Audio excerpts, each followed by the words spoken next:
Bienvenidos a Conversaciones, un espacio de la Asociación Diálogo Ciudadano Colombo-Venezolano que se realiza en colaboración con el Observatorio de Venezuela de la Universidad Rosario. Soy Chomin Laceras y hoy tendremos como invitada a Juliana Gil, periodista de la revista colombiana Semana, que ha venido siguiendo el tema migratorio desde hace varios años. Me acompañan hoy María Clara Roballo. Hola María Clara, ¿cómo estás? Hola, Shomin. Hola a mis compañeros de mesa y a nuestra invitada. Ronald Rodríguez también Hola, Xiaomin, a nuestra invitada, al equipo. y Alejandro Martínez. Hola, Chomin. Placer estar acá con ustedes, como siempre. Y con Juliana Gil hablaremos sobre la situación de las solicitudes de protección internacional en Colombia, principalmente por ciudadanos venezolanos que han salido de su país por motivos políticos principalmente. Tema que ella ha venido cubriendo en el semanario en el que trabaja. Bienvenida, Juliana, ¿cómo estás? Hola, Chomin, gracias por invitarme y a toda la mesa de María Clara, Ronald y Álvaro. Y bueno, muy complacida de poder estar acá porque hace muchos años le hago seguimiento al tema migratorio y el refugio y creo que lo que hemos publicado recientemente da cuenta de que aún nos falta en Colombia para avanzar en este asunto. Sí, mira, Juliana, en tu trabajo periodístico has revelado el represamiento por parte de la Cancillería colombiana de las solicitudes de protección internacional en Colombia y especialmente el rechazo de estas solicitudes hechas tras las elecciones del pasado 28 de julio en Venezuela. Cuéntanos brevemente, por favor, tus hallazgos en esta última eh, investigación tuya. Les cuento que después de las elecciones comenzamos a recibir casos de venezolanos que tuvieron que emigrar de forma desesperada hasta Colombia porque estaban siendo perseguidos y que nos contaban que estaban esperando que los recibieran como refugiados y además nos llegan también casos de venezolanos que ya estaban acá en Colombia, fueron reconocidos como migrantes o como refugiados y que nos dicen que estaban siendo perseguidos. Entonces mandamos un derecho a petición a la Cancillería preguntando exactamente por ese estado de las cifras y lo que nos encontramos es que hay más de 29.000 solicitudes de refugio represadas en Colombia, solamente presentadas por parte de ciudadanos venezolanos, y que hay que tener en cuenta que esa cantidad de solicitudes incrementó de una forma bastante notoria después de las elecciones presidenciales. Yo pregunté específicamente en derecho de petición a partir del 28 de julio y el dato que nos enviaban era que desde esa fecha hasta septiembre habían enviado venezolanos que habían llegado a Colombia 1.600 solicitudes de refugio pidiendo que les reconocieran como refugiados y fueran protegidos. ¿Qué es lo que pasa y qué es lo que preocupa? De estas solicitudes que habían presentado, solamente habían admitido 1.000 para trámite, lo que significa que había entre 600 solicitudes y 700 solicitudes que no habían sido admitidas para trámite. Esto implica que una persona que necesita protección internacional, que viene a Colombia buscando ayuda porque no tiene cómo protegerse en Venezuela, pues se encuentra inmediatamente con un rechazo y si bien las puede volver a solicitar, estas cifras dan cuenta de que las personas que están migrando en este momento, después de los comicios, son personas que requieren protección, no son simplemente migrantes y que el Estado tiene una responsabilidad frente a ellos. Juliana, yo quisiera preguntarte cuáles son los argumentos de la Cancillería ante este represamiento, perdón, ante esta también poco reconocimiento de solicitudes de refugio en Colombia. Ellos dicen que cada caso es particular. Incluso en una de las preguntas que les presentamos a la Cancillería era si consideraban que las características del flujo migratorio venezolano tenían como un patrones que hicieran que quienes migran tengan que ser reconocidos de una forma más masiva como refugiados. Y responde que cada caso es particular, incluso conversando después de la publicación de este artículo con personas de la Organización Social Venezolana, pues nos decían que hay casos que ellos pueden volver a presentar porque hay algún tipo de error de trámite y esto es muy importante que los venezolanos sepan tocar la puerta de organizaciones. Digo una que es la que me contactó, que es Corazón Junto se puede, para que les digan cómo se hace el trámite, porque claramente hay personas que no saben cómo hacer este trámite, pero ha sido recurrente. Antes de este programa me puse a revisar y en 2020, cuando trabajaba para El Colombiano, mandé derecho a petición exactamente igual, preguntando por solicitudes de refugio que estaban represadas. En 2020 la Cancillería me respondió como derecho de petición que había 14.000 solicitudes represadas. Ahora estamos hablando de 29.000 solicitudes represadas. Eso quiere decir que a medida que pasa el tiempo, a medida que el fenómeno migratorio desde Venezuela evoluciona, pues están llegando más personas que piden refugio y son solicitudes que se están quedando atascadas en Cancillería. Y les voy a dar un dato. Para entonces, cuando publiqué en El Colombiano una historia muy similar con estas estadísticas, se habían reconocido apenas como refugiados 400 venezolanos. Estamos hablando de un fenómeno migratorio que para entonces iba de 2017 a 2020 y hablaban de aproximadamente 400 refugiados, y en este momento han pasado 8 años del fenómeno de movilidad humana proveniente de Venezuela, de esta crisis en la que las personas han tenido que emigrar a obtener protección.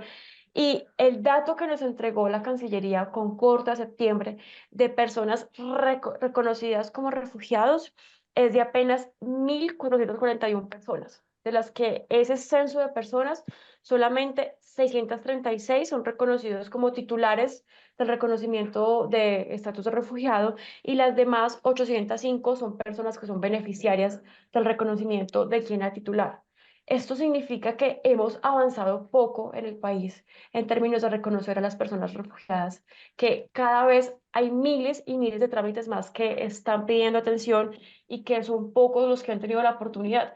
Y quiero mencionar un caso para terminar esta respuesta. Acá tuve en entrevista a quien era el videógrafo María Corina Machado. Él en los últimos días de la elección tuvo que estar escondido en Venezuela porque intentaron secuestrarlo. Y después de la elección tiene que emigrar en cuestión de horas a Colombia por la frontera terrestre y venir acá a pedir protección. Cuando una persona tiene que emigrar a escondidas, cuando una persona no puede pasar por un puesto migratorio, necesita refugio del Estado colombiano, tiene que darle ese refugio. Estemos hablando de una persona que sea de un partido u otro, que sea periodista, de una organización social o un actor político, debe ser protegido. Juliana, tú llevas varios años cubriendo el tema migratorio, has sido parte de los temas que has cubierto en los diferentes medios por los que has pasado. ¿Sientes que hay una diferencia en la forma en que el venezolano interactúa con las instituciones colombianas? ¿Sientes que el venezolano tiene más o menos confianza hoy con la institucionalidad colombiana? ¿Sientes que hay más barreras de ese ciudadano frente, por ejemplo, como nos lo cuentas, al caso del refugio? No solamente el caso del refugio, hay personas que están en Colombia, que son actores políticos, que emigraron de forma regular, que tienen su cédula de extranjería, que tienen su salvoconducto, el documento que le queramos poner, y que tienen miedo porque dicen que se han sentido perseguidos. Incluso acá en Semana tuvimos una entrevista con algunos de ellos que contaron cómo los intentaron secuestrar acá en Colombia, acá en Bogotá. Entonces, efectivamente, ha sido muy claro que en los últimos 2 años ha habido una desconfianza de los migrantes que, quiero dejar muy claro que son personas que necesitan ser protegidas y que son personas que están acá por necesidad. Ha habido una desconfianza de ellos hacia el Estado colombiano porque sienten que ese fenómeno migratorio ha sido invisibilizado. Y este tema no solamente lo he trabajado como periodista ya casi 8 años contando historias de migración, sino que también lo trabajo como investigadora académica, como parte de mi trabajo de maestría.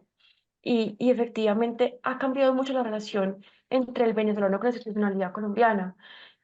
Antes, en años anteriores, no voy a hablar de un gobierno u otro porque hubo dos que tuvieron más facilidades para los migrantes, sabían que tenían una ruta para regularizarse. Y en este momento están pidiendo que haya un estatuto de protección otra vez porque hay personas que están llegando y las respuestas se están demorando. Las respuestas son muy diplomáticas, pero para un migrante es complicado ver cómo incluso se niega la existencia del fenómeno de movilidad humana. Se dice desde instancias del alto gobierno que supuestamente están retornando cuando ni siquiera pueden retornar porque cuando van a Venezuela son victimizados por haber retornado. Ahora, Juliana, este tema de digamos, estas denuncias que ha habido de intentos de secuestro en territorio colombiano, pues eso viene siendo un tema desde hace algún tiempo, y eso evidencia la presencia ilegal de, de fuerzas de inteligencia o de organismos policiales o parapoliciales venezolanos que pueden estar en territorio colombiano. ¿Tú crees que las autoridades colombianas han tenido percepción de esto clara o no lo toman en cuenta? ¿Cómo la ves?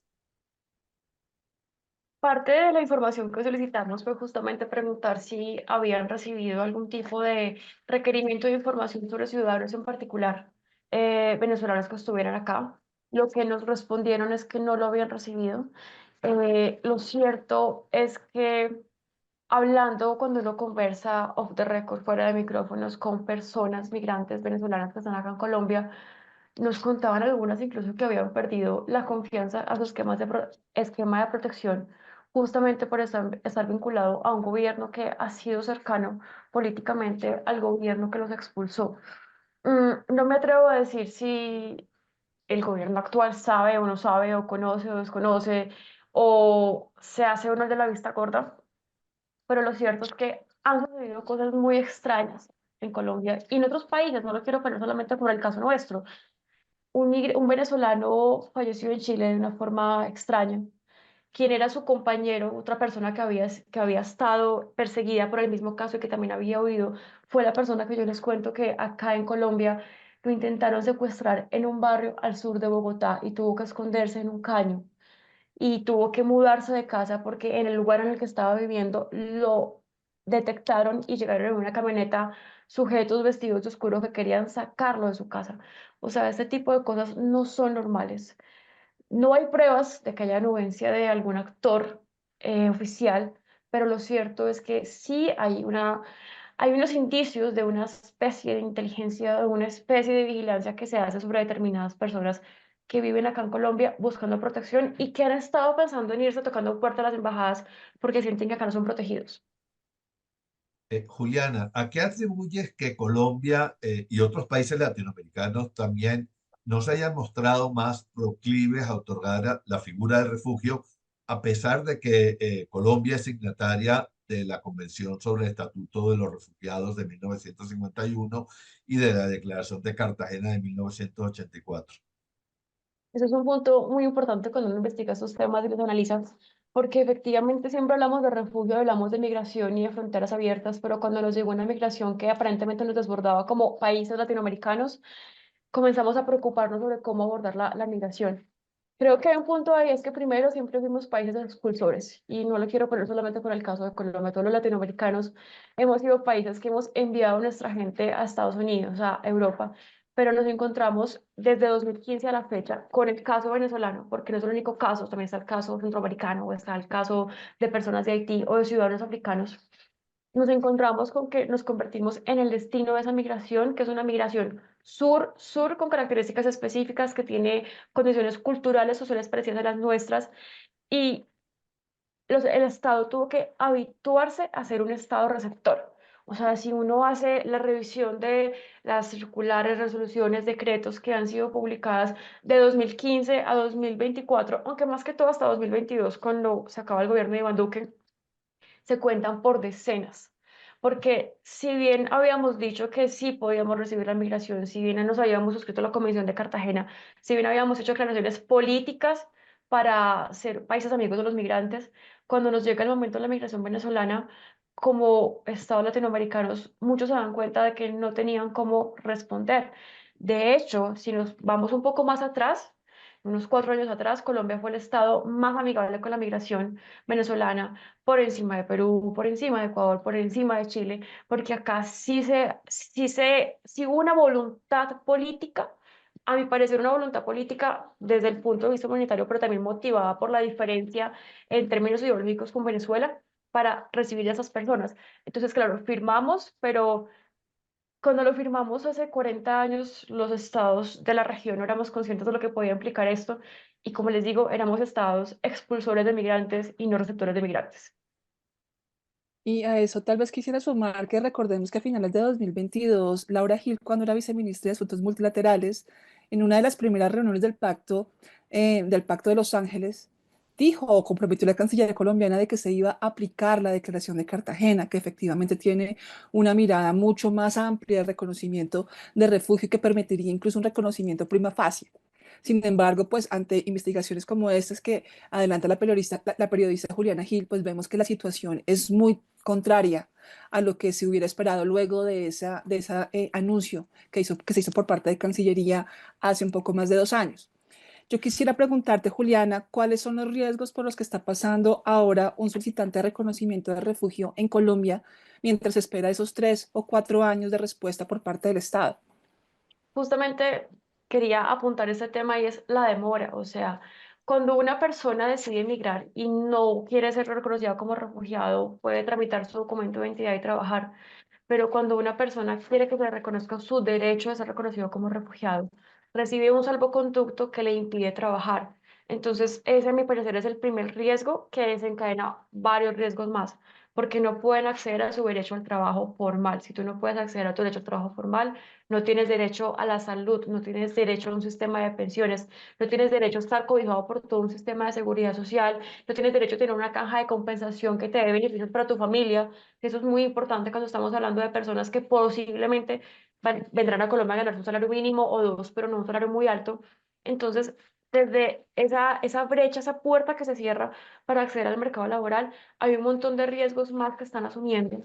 Y son meses en los que las personas, y acá sí aclaro que esto ha pasado desde siempre, esto no es del gobierno actual, porque esto es un problema que venía de antes, o sea, documentando justamente lo que mirábamos en el colombiano de mi artículo anterior. Para 2015 había 20 solicitudes de refugio. Ya se cuentan por cientos por año. Pero lo que quiero decir es que tanto quienes pidieron refugio en 2015 como quienes lo piden en este momento no pueden acceder al derecho al trabajo. La Fundación Juntos se Puede envió un derecho de petición a la Cancillería sobre este tema, en la que le respondieron que esto dependía del Ministerio de Trabajo y se está pendiente de que el Ministerio de Trabajo pues diga si vas a habilitar algún tipo de permiso. El solo riesgo de no poder trabajar implica muchos riesgos más que hacen que las personas tengan que trabajar en condiciones irregulares y con la posibilidad de que ese refugio no sea concedido cuando pasa el tiempo. Nosotros hemos conocido casos de personas que sí fueron reconocidas como refugiados, pero son pocos comparados con la cantidad de personas que sí lo están necesitando y que se quedan a la espera de que les den una respuesta.